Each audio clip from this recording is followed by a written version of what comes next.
আপনারা দেখছেন একুশে টেলিভিশন।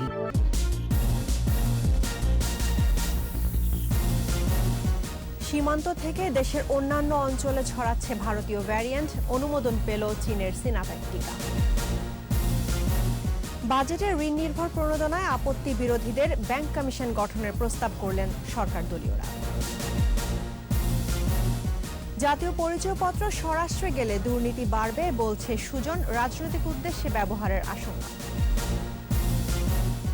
ভুয়া মামলায় জড়িতদের খুঁজে বের করার নির্দেশ হাইকোর্টের, ৩০ দিনের মধ্যে প্রতিবেদন দাখিল। বঙ্গবন্ধুর আত্মস্বীকৃত ও মৃত্যুদণ্ডপ্রাপ্ত ৪ খুনির খেতাব বাতিল, প্রজ্ঞাপন জারি।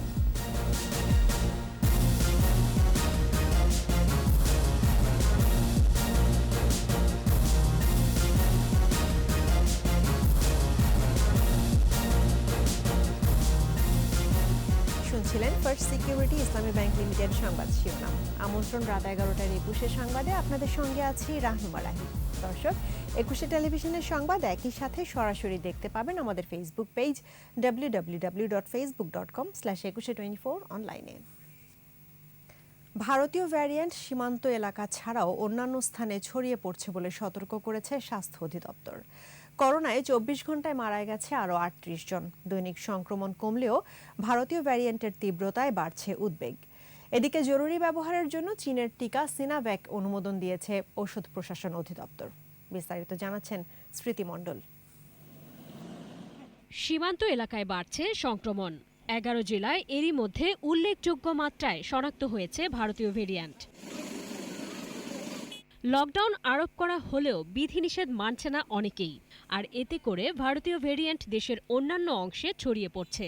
কোভিড পরিস্থিতি নিয়ে স্বাস্থ্য অধিদপ্তরের ভার্চুয়াল বুলেটিনে জানানো হয়েছে এমন তথ্য। ভারতীয় ডেল্টা ভেরিয়েন্টের সংক্রমণ ক্ষমতা অন্যান্য যে কোনো ভেরিয়েন্ট থেকে অনেক বেশি। যেখানে সংক্রমণ অনেক বেশি হবে সেখানে একটি পার্সেন্টেজ অফ পিপল 1.5 থেকে 2 তাদের মৃত্যু হতে পারে। সুতরাং যদি সংক্রমণ অনেক বেশি হয়, মৃত্যুর সংখ্যা বেশি হবে। স্বাস্থ্য অধিদপ্তরে দেয়া তথ্য অনুযায়ী দেশে ২৪ ঘন্টায় মারা গেছে ৩৮ জন। মৃতের সংখ্যা বেড়ে ১২,৮৩৯। শনাক্ত হয়েছে ১,৬৭৬। মোট শনাক্ত ৮,১০,৯৯০। সুস্থ হয়েছে আরও ১,৮৯৭। পরীক্ষা বিপরীতে দৈনিক সংক্রমণ হার ১০.৭৩%, মৃত্যু হার ১.৫৮%। ২৪ ঘন্টায় সবচেয়ে বেশি মৃত্যু চট্টগ্রাম বিভাগে ১২ জন, ৬০ ঊর্ধ্ব ২৩ জন ও ৫১ থেকে ৬০ বছরের মধ্যে ৯ জনের মৃত্যু হয়েছে। এদিকে জরুরি ব্যবহারের জন্য অনুমোদন পেয়েছে চীনের সিনোভ্যাকের টিকা। ঔষধ প্রশাসন অধিদপ্তর এটি নিয়ে ৫টি টিকা জরুরি ব্যবহারের অনুমোদন দিল। এর আগে ২২টি দেশে সিনোভ্যাকের টিকার অনুমোদন দেওয়া হয়েছে। ১৮ বছর বা তার বেশি বয়সীরা সিনোভ্যাকের টিকা নিতে পারবেন। ২ থেকে ৪ সপ্তাহ ব্যবধানে নিতে হবে ২ ডোজ। ২ থেকে ৮ ডিগ্রি সেলসিয়াস তাপমাত্রায় সংরক্ষণ করতে হবে এই টিকা। সিনোভ্যাকের টিকার অনুমোদনের জন্য আবেদন করেছে প্রতিষ্ঠানটির এদেশীয় agent Incepta pharmaceuticals limited. Emergency পিরিয়ডের জন্য আমরা ইমার্জেন্সি ইউজ অথরাইজেশন করি। তো এখন এটি বাংলাদেশে ইউজ করা যাবে। আমাদের সরকার নিয়ে আসতে পারবে, চায়না থেকে আমদানি করতে পারবে। চীন সিনোফার্মের আরো ৬ লাখ টিকা উপহার দেবে বলছে স্বাস্থ্য অধিদপ্তর। এছাড়া চুক্তির ভিত্তিতে আরো টিকা আসবে। আমাদের ইউনিভার্সিটি স্টুডেন্ট যারা আছেন, যাদের পরীক্ষা সমাগত অথবা যাদের পরীক্ষা দেওয়ার পরবর্তী সময় ওনারা কার্যক্রমে জয়েন করবেন, তাদের জন্য এই টিকাটি বরাদ্দকরণ করা হবে বলে সিদ্ধান্ত গ্রহণ করা হয়েছে। স্মৃতি মণ্ডল, একুশে টেলিভিশন, ঢাকা।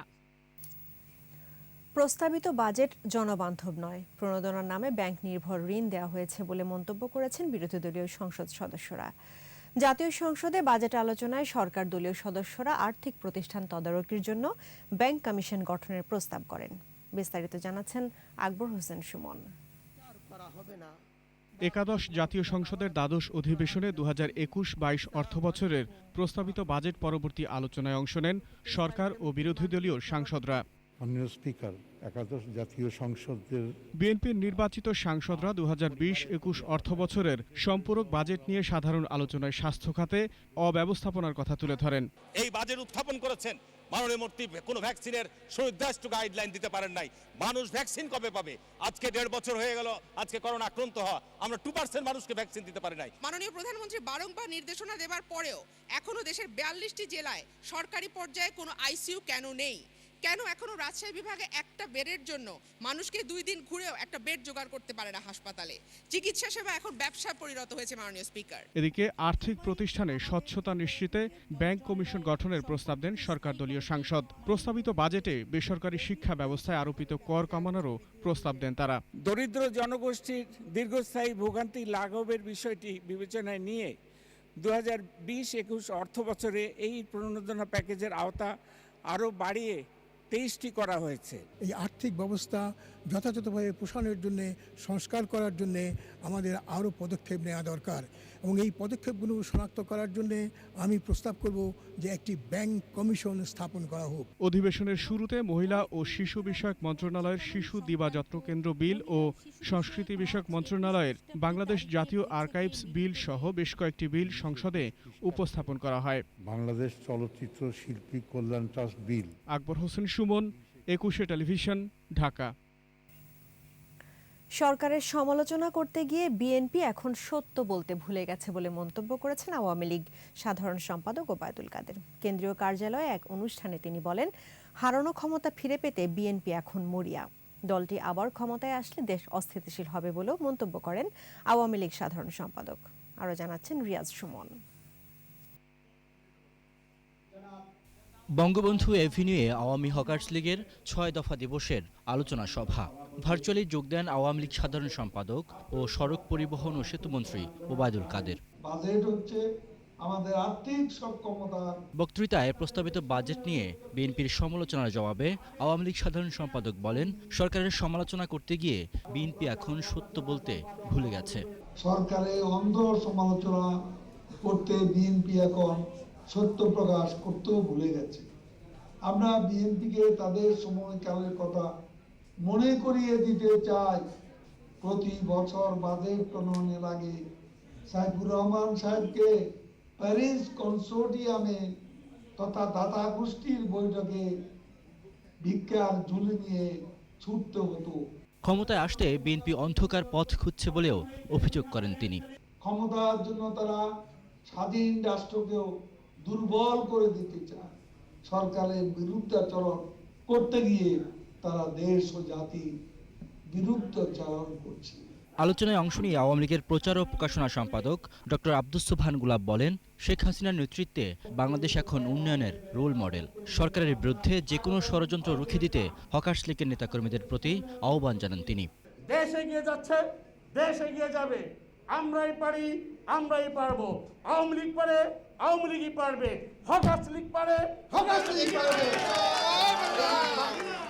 এই শেখ হাসিনার আজকে আবার বিধ্বনিতা হকার্স লীগ গড়বে দেশ, শেখ হাসিনার ডিজিটাল বাংলাদেশ। আলোচকরা বলেন, বঙ্গবন্ধুর 6 দফার পথ ধরে বাংলাদেশ রাষ্ট্রের জন্ম। সংগঠন বাংলাদেশ আওয়ামী লীগের। রিয়াজ সুমন, 21 টেলিভিশন, ঢাকা। জাতীয় পরিচয়পত্র নিবন্ধনের কাজ স্বরাষ্ট্র মন্ত্রণালয়ের হাতে গেলে রাজনৈতিক উদ্দেশ্যে ব্যবহৃত হওয়ার আশঙ্কা প্রকাশ করেছেন সুশীল সমাজের প্রতিনিধিরা। এনআইডি কার্যক্রম স্বাধীন প্রতিষ্ঠানের হাতে থাকার পক্ষেই মত তাদের। সুশাসনের জন্য নাগরিক সুজন আয়োজিত ভার্চুয়াল নাগরিক সংলাপে এসব কথা বলেন তারা। স্মৃতি মণ্ডলের রিপোর্ট। জাতীয় পরিচয়পত্র নিবন্ধনের সকল কার্যক্রম পরিচালিত হয় নির্বাচন কমিশনের অধীনে। শুধু ভোটার তালিকা তৈরির দায়িত্ব ইসির হাতে থাকবে, আর এনআইডি স্বরাষ্ট্র মন্ত্রণালয়ের অধীনে। সম্প্রতি সরকারের নেয়া এমন সিদ্ধান্তে জনমনে উঠেছে নানা প্রশ্ন। সুশাসনের জন্য নাগরিক সুজন আয়োজিত ভার্চুয়াল নাগরিক সংলাপে অংশ নিয়ে সুশীল সমাজের কিছু প্রতিনিধি বলেন, এনআইডি স্বরাষ্ট্র মন্ত্রণালয়ে গেলে দুর্নীতি বাড়বে, রাজনৈতিক উদ্দেশ্যে ব্যবহারের সুযোগ তৈরি হবে। এই ধরনের একটা প্রজেক্ট যদি দলীয়করণ হয়ে যায়, তার পরিণাম কি হতে পারে আমাদের ভেবে দেখা উচিত।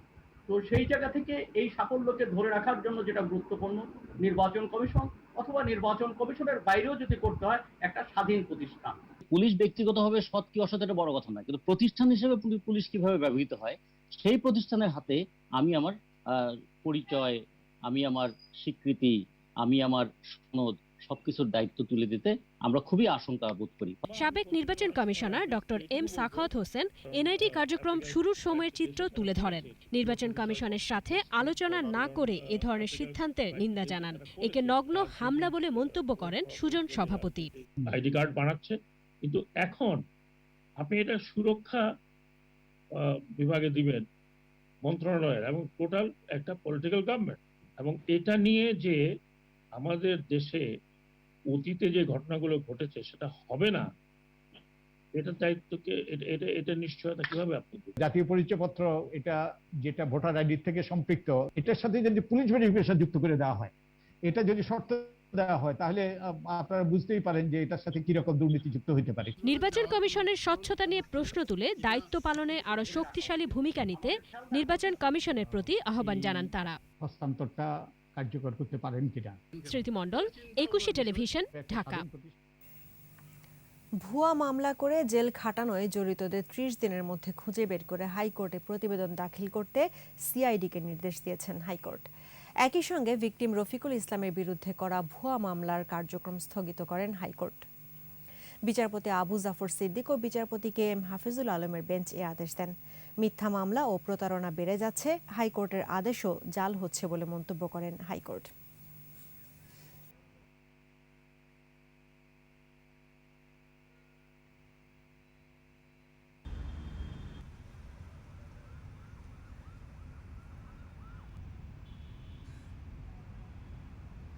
পুরো ভুয়া এবং একটা হয়রানিমূলক মামলা, এটার পিছনে একটা গ্রুপ জড়িত আছে।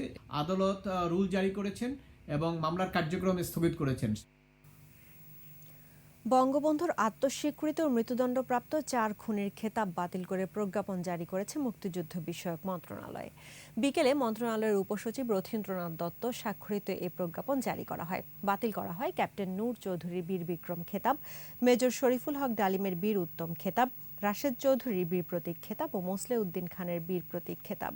সর্বোচ্চ আদালত ওই খুনিদের ফাঁসির আদেশ দিলেও মন্ত্রণালয়ের ওয়েবসাইট ও গেজেটে তাদের নাম থাকার বিষয়টি নিয়ে সমালোচনা হলে মুক্তিযুদ্ধ বিষয়ক মন্ত্রণালয় এই 4 খুনির খেতাব বাতিল করার সিদ্ধান্ত নেয়।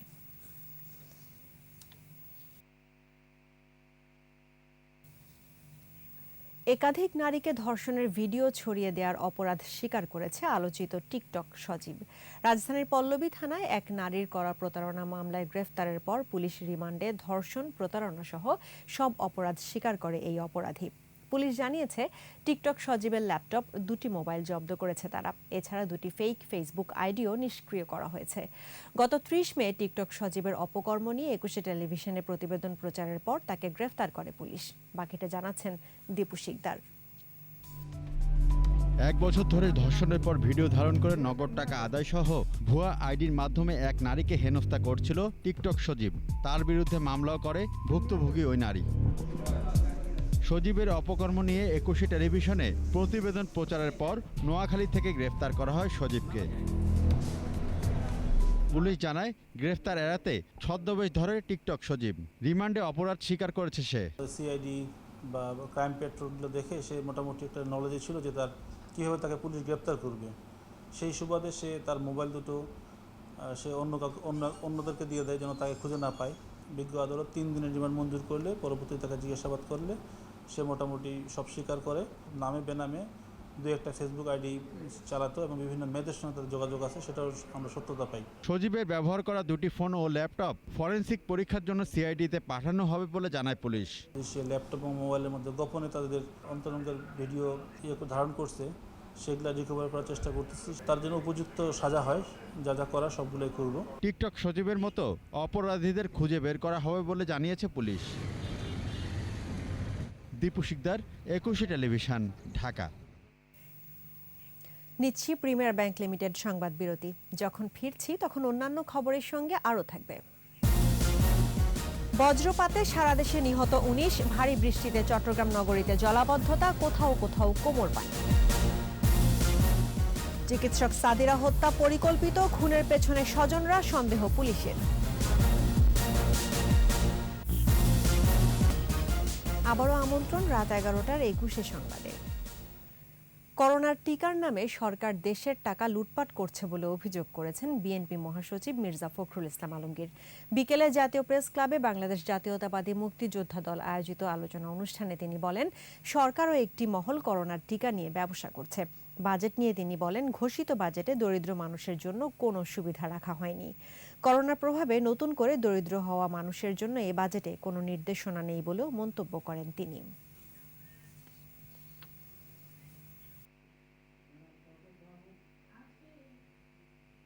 এই কোভিডকে নিয়ে তারা প্রথম থেকে ব্যবসা শুরু করেছে।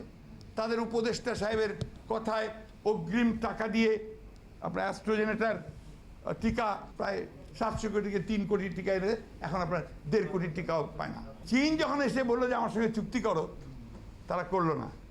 রাশিয়া এসে বললো যে আমি দেব, চুক্তি করো, করলো না। এখন এই চীন আর রাশিয়ার কাছে কি ধর্ণা দিচ্ছে।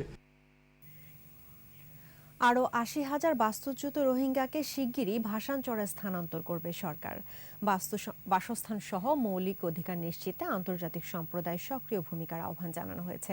রোহিঙ্গা ইস্যুতে প্রধানমন্ত্রীর কার্যালয়ে যুক্তরাষ্ট্র, যুক্তরাজ্য, জাপান, অস্ট্রেলিয়া, ফ্রান্স, কানাডা ও নেদারল্যান্ড সহ বিভিন্ন দেশের রাষ্ট্রদূত এবং প্রতিনিধি দলের প্রধানদের সঙ্গে বৈঠকে এই আহ্বান জানানো হয়। প্রধানমন্ত্রীর কার্যালয়ের মুখ্য সচিব জানান, কক্সবাজারের বিভিন্ন ক্যাম্পে অবস্থানরত প্রায় ৮০,০০০ রোহিঙ্গাকে ভাসানচরে স্থানান্তরের উদ্যোগ নিয়েছে সরকার। ভাসানচর বসবাসের উপযোগী উল্লেখ করে রোহিঙ্গা জনগোষ্ঠীর মৌলিক অধিকার নিশ্চিতে প্রয়োজনীয় ব্যবস্থা নিতে আন্তর্জাতিক সম্প্রদায়ের প্রতি আহ্বান জানানো হয় বৈঠক থেকে।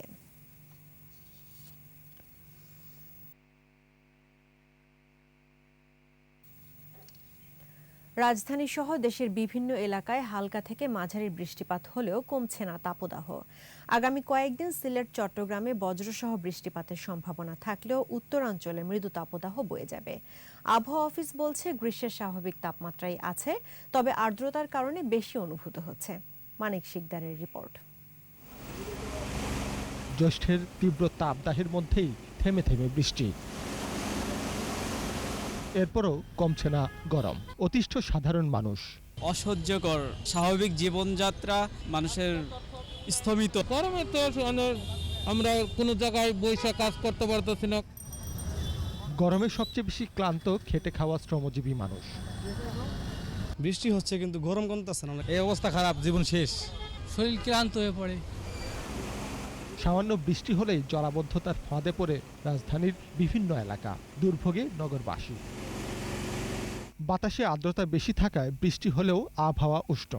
এই টেম্পারেচারে দেখেন অস্বস্তিটা বেশি, জলীয় বাষ্পের পরিমাণ অত্যধিক বেশি, যেখানে আপনার অস্বস্তি বেশি, ঘাম বের হচ্ছে, মানুষ কষ্ট পাচ্ছে বেশি, ফিলিংসটা মনে হচ্ছে অনেক বেশি। এবং ঢাকা শহরে টেম্পারেচার আরও বেশি অনুভূত হওয়ার আরেকটা কারণ যে আপনার কনস্ট্রাকশন সাইট বেশি।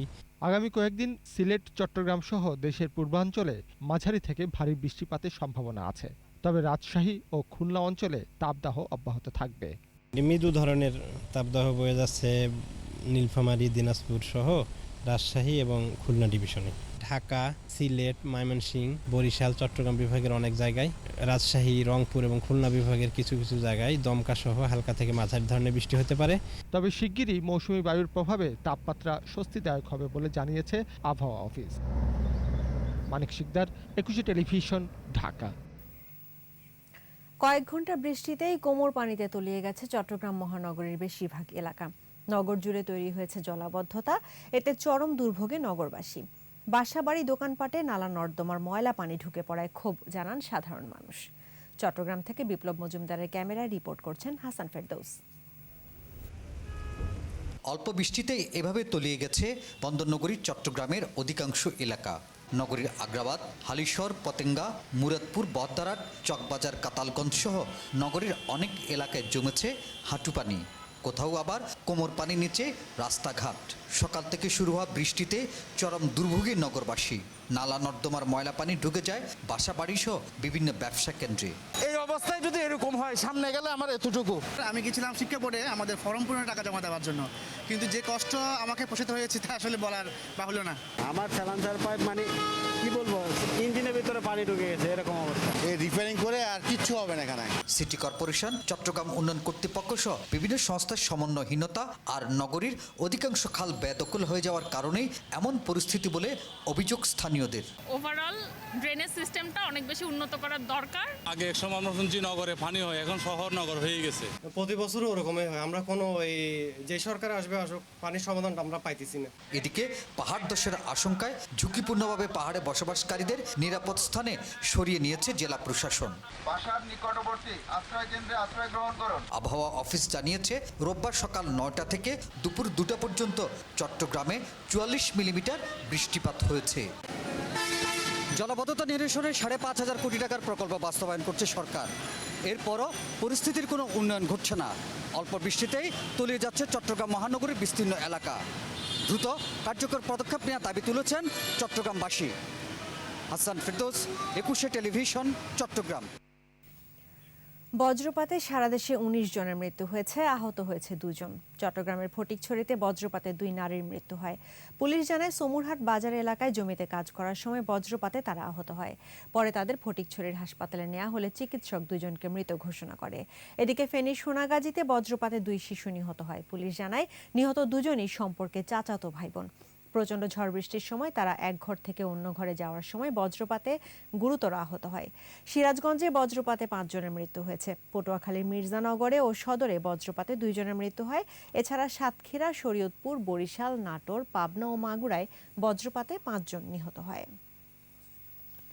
স্বজনদের হাতেই রাজধানীর কলাবাগানে খুন হয়েছেন চিকিৎসক সাদিরা।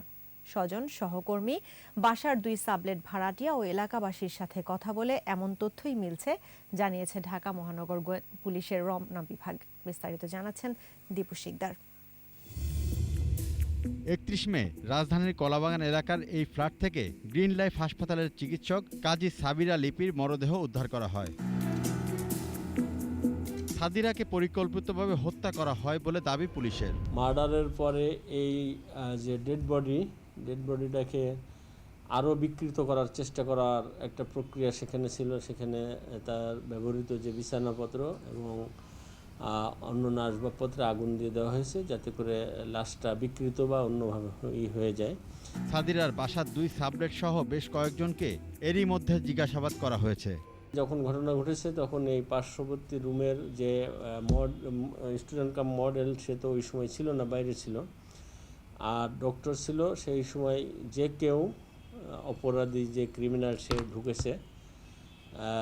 তো এইখানে একটা হচ্ছে যে এখানে কোনো আমরা সিসিটিভি ফুটেজ পাই নাই।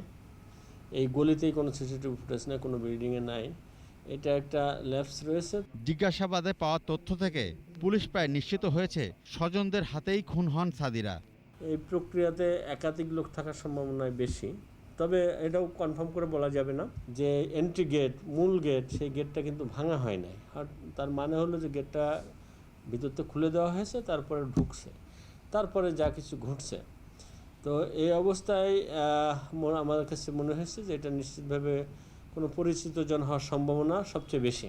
সাদিরা হত্যাকাণ্ডের কারণ উদ্ঘাটনে খুব বেশি সময় লাগবে না বলেও আশাবাদ পুলিশের। মূল যারা ক্রিমিনাল তারা আইন আমলে চলে আসবে। দীপু শিকদার, 21 টেলিভিশন, ঢাকা। বিজ্ঞাপনে বিদেশি শিল্পী থাকলে ফি দিতে হবে বলে জানিয়েছেন তথ্য ও সম্প্রচার মন্ত্রী ডক্টর হাসান মাহমুদ। সচিবালয়ে বাংলাদেশ চলচ্চিত্র পরিচালক সমিতির নবনির্বাচিত নেতাদের সঙ্গে বৈঠক শেষে এই মন্তব্য করেন তিনি। বিজ্ঞাপন চিত্র বানাতে পারবেন বিদেশি শিল্পী দিয়ে, তবে প্রতি শিল্পীর জন্য 2 লক্ষ টাকা করে আপনার ফি দিতে হবে। এবং যেই টেলিভিশন এই বিদেশি শিল্পী সমেত বিজ্ঞাপন প্রচার করবে, সেই টেলিভিশনকেও এককালীন 20,000 টাকা করে জমা দিতে হবে। ছোট উদ্যোক্তাদের পণ্য বিপণনের সহায়তায় আগামী 1.5 মাসের মধ্যে নিজস্ব একটি অনলাইন মার্কেটপ্লেস চালু করা হবে বলে জানিয়েছেন বিসিক চেয়ারম্যান।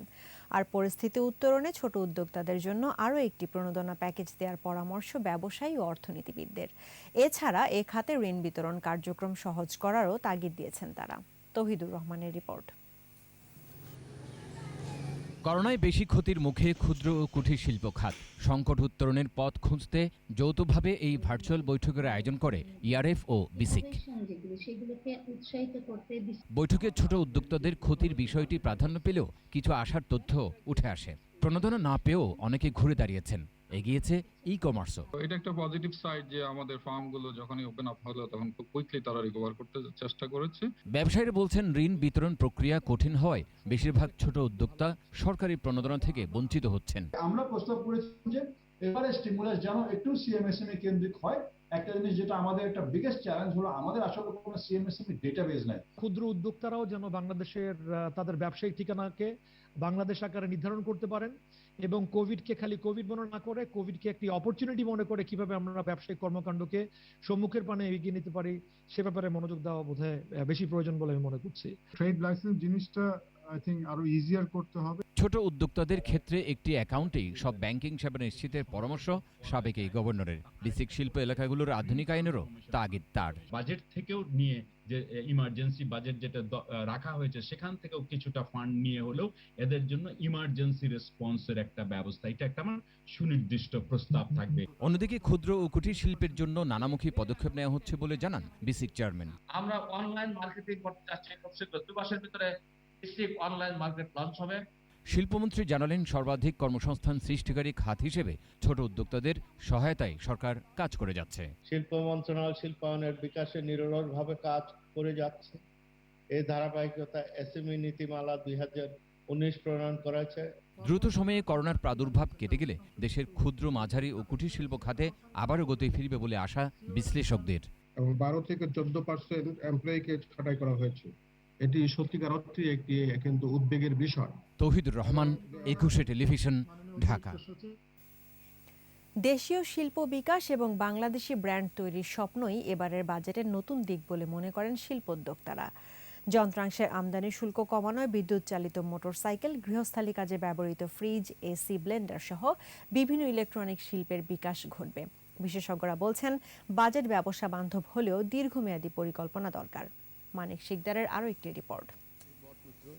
সোনার বাংলা স্বপ্নচারী। স্বাধীনতার সুবর্ণ জয়ন্তীতে দেশের 50তম বাজেটে দেশীয় শিল্প বিকাশের পথ খোলার চেষ্টা করেছেন অর্থমন্ত্রী। 2020-21 অর্থ বছরের বাজেটটি বাস্তবায়ন হলে দেশে television, washing machine, rice cooker সহ গৃহকার্যে ব্যবহৃত ইলেকট্রনিক্স শিল্পের বিকাশ ঘটবে। দামও কমবে, এতে খুশি ক্রেতা ও বিক্রেতা। আমার দেশের জিনিস আমি কিনলে আমার দেশ ডেভেলপ হবে। এটা নিঃসন্দেহে আমাদের জন্য একটা গ্রেট অপরচুনিটি। প্রস্তাবিত বাজেটকে শিল্প বান্ধব হিসেবেই দেখছেন ওয়ালটনের নির্বাহী পরিচালক। সরকারি নীতি সহায়তা পেলে বিদেশেও বাংলাদেশি ব্র্যান্ড ছড়িয়ে পড়বে। এইবারের বাজেট বাংলাদেশের সৃষ্টির পর থেকে সবচেয়ে শিল্প বান্ধব বাজেট। বাংলাদেশকে যদি আমরা উন্নত দেশের কাতারে নিয়ে যেতে চাই তাহলে আমাদেরকে জোর দিতে হবে বেশি বেশি নীতি সহায়তার দিকে। ইলেকট্রিক মোটরযান, হাইব্রিড গাড়ি ও দেশে উৎপাদিত মোটরসাইকেলের দাম কমবে প্রস্তাবিত বাজেটটি পাশ হলে। দেশি মোটরসাইকেল শিল্প প্রসারেরও উপাদান আছে প্রস্তাবিত বাজেটে। এছাড়াও মোপেড মোটরসাইকেলের শুল্ক হার কমানোরও প্রস্তাব আছে। তবে আমদানিকৃত কাঁচামালের ক্ষেত্রে ভ্যাট ও ট্যাক্সের জটিলতা নিরসন না হলে বাজেটের সুফল পাওয়া সম্ভব নয় বলে জানিয়েছেন রানা গ্রুপের চেয়ারম্যান। আমদানি শুল্ক এবং সমুদয় রেগুলেটরি ডিউটি থেকে অব্যাহতি দেওয়া হলেও এসডির কথা এখানে উল্লেখ করা হয়নি। এসডি হচ্ছে সাপ্লিমেন্টারি ডিউটি। সাপ্লিমেন্টারি ডিউটি যদি অব্যাহতি না থাকে তাহলে এর যে ইম্প্যাক্ট পড়বে, বিভিন্ন কম্পোনেন্ট, বিভিন্ন ধরনের সাপ্লিমেন্টারি ডিউটি রয়েছে, তাহলে আলটিমেটলি র মেটেরিয়ালসের ইম্পোর্টের উপরে ডিউটি কিন্তু বেশি হয়ে গেল। অর্থনীতিবিদরাও মনে করেন করোনাকালে বাজেট শিল্প বান্ধব হলেও উদ্যোগগুলো দীর্ঘমেয়াদী হওয়া দরকার। এই শিল্পের সাথে জড়িত যারা তারা হয়তো বেনিফিট হবে, মার্কেট এক ধরনের এক্সপানশন হবে, কিন্তু আমাদেরকে নেক্সট লেভেলে নিতে হবে। এই শিল্পগুলোকে চেষ্টা করতে হবে তারা যেন দেশীয় যে বাজার সেটার বাইরে গিয়েও তারা বৈশ্বিক বাজারে অংশগ্রহণ করার জন্য কেপেবল হয়। বাংলাদেশি পণ্য রপ্তানির ক্ষেত্রে নীতি সহায়তা দেওয়ার তাগিদ বিশেষজ্ঞদের। মানিক শিকদার, 21 টেলিভিশন, ঢাকা। নিচ্ছি প্রিমিয়ার ব্যাংক লিমিটেড সংবাদ বিরতি। যখন ফিরছি তখন অন্যান্য খবরের সঙ্গে আরও থাকবে। করোনা ভারতীয় ডেল্টা ভ্যারিয়েন্টের কারণে যুক্তরাজ্যে তৃতীয় ঢেউয়ের আশঙ্কা। আবারও আমন্ত্রণ রাত 11টার 21 সংবাদে। ঢাকা উত্তর সিটির বনশ্রী এলাকায় এডিস মশা, ডেঙ্গু ও চিকুনগুনিয়া বিস্তার রোধে পরিচালিত মোবাইল কোর্টে 4টি মামলায় 20,000 টাকা জরিমানা করা হয়েছে। এডিস মশা নিয়ন্ত্রণে চিরুনি অভিযানের 5ম দিনে ডিএনসিসির নির্বাহী ম্যাজিস্ট্রেট আব্দুল্লাহ আল বাকির নেতৃত্বে অভিযান পরিচালিত হয়। বেশ কয়েকটি নির্মাণাধীন ভবন পরিদর্শন শেষে এডিস মশার লার্ভা পাওয়ায় 4টি ভবন মালিককে জরিমানা করা হয়। একই সময় রাস্তায় নির্মাণ সামগ্রী ফেলে রাখায় মামলা করা হয় কয়েকটি ভবন মালিকের বিরুদ্ধে। এছাড়া ফুটপাতে অবৈধ সাইনবোর্ড উচ্ছেদ ও জরিমানা করা হয়েছে।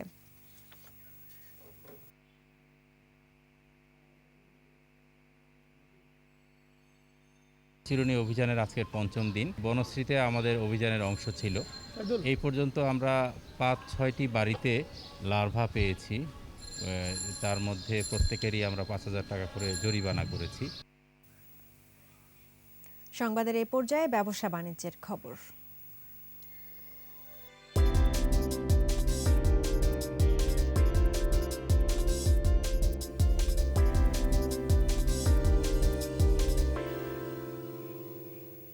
বঙ্গবন্ধু শেখ মুজিব শিল্পনগরে ম্যারিকোর 3য় ফ্যাক্টরি স্থাপনে ম্যারিকো বাংলাদেশ লিমিটেডের সাথে জমি লিজ চুক্তি স্বাক্ষর করেছে বাংলাদেশ অর্থনৈতিক অঞ্চল কর্তৃপক্ষ বেজা। সকালে রাজধানীর বেজা কার্যালয়ে এই চুক্তি স্বাক্ষর হয়। এই চুক্তি অনুসারে বঙ্গবন্ধু শেখ মুজিব শিল্পনগরে ম্যারিকো প্রায় 27 মিলিয়ন মার্কিন ডলার বিনিয়োগ করবে। কর্মসংস্থান হবে প্রায় 500 লোকের। এই কারখানায় মূলত প্রসাধন সামগ্রী ও পিআইটি বোতল প্রস্তুত হবে। চুক্তি স্বাক্ষরে উপস্থিত ছিলেন বেজার নির্বাহী চেয়ারম্যান পবন চৌধুরী, নির্বাহী সদস্য মোহাম্মদ আলী আহসান, ম্যারিকো বাংলাদেশের ব্যবস্থাপনা পরিচালক আশিস গোপাল সহ অন্যরা। আর এরই সঙ্গে শেষ করছি রাত 11টার 21 সংবাদ। তবে যাবার আগে ফার্স্ট সিকিউরিটি ইসলামী ব্যাংক লিমিটেড সংবাদ শিরোনামগুলো জানাবো আরও একবার। সীমান্ত থেকে দেশের অন্যান্য অঞ্চলে ছড়াচ্ছে ভারতীয় ভ্যারিয়েন্ট, অনুমোদন পেল চীনের সিনোভ্যাক টিকা। বাজেটে ঋণ নির্ভর প্রণোদনায় আপত্তি বিরোধীদের, ব্যাংক কমিশন গঠনের প্রস্তাব করলেন সরকার দলীয়রা। জাতীয় পরিচয়পত্র স্বরাষ্ট্রে গেলে দুর্নীতি বাড়বে বলছে সুজন, রাজনৈতিক উদ্দেশ্যে ব্যবহারের আশঙ্কা। ভুয়া মামলায় জড়িতদের খুঁজে বের করার নির্দেশ হাইকোর্টের, 30 দিনের মধ্যে প্রতিবেদন দাখিল। বঙ্গবন্ধুর আত্মস্বীকৃত মৃত্যুদণ্ডপ্রাপ্ত 4 খুনির খেতাব বাতিল, প্রজ্ঞাপন জারি।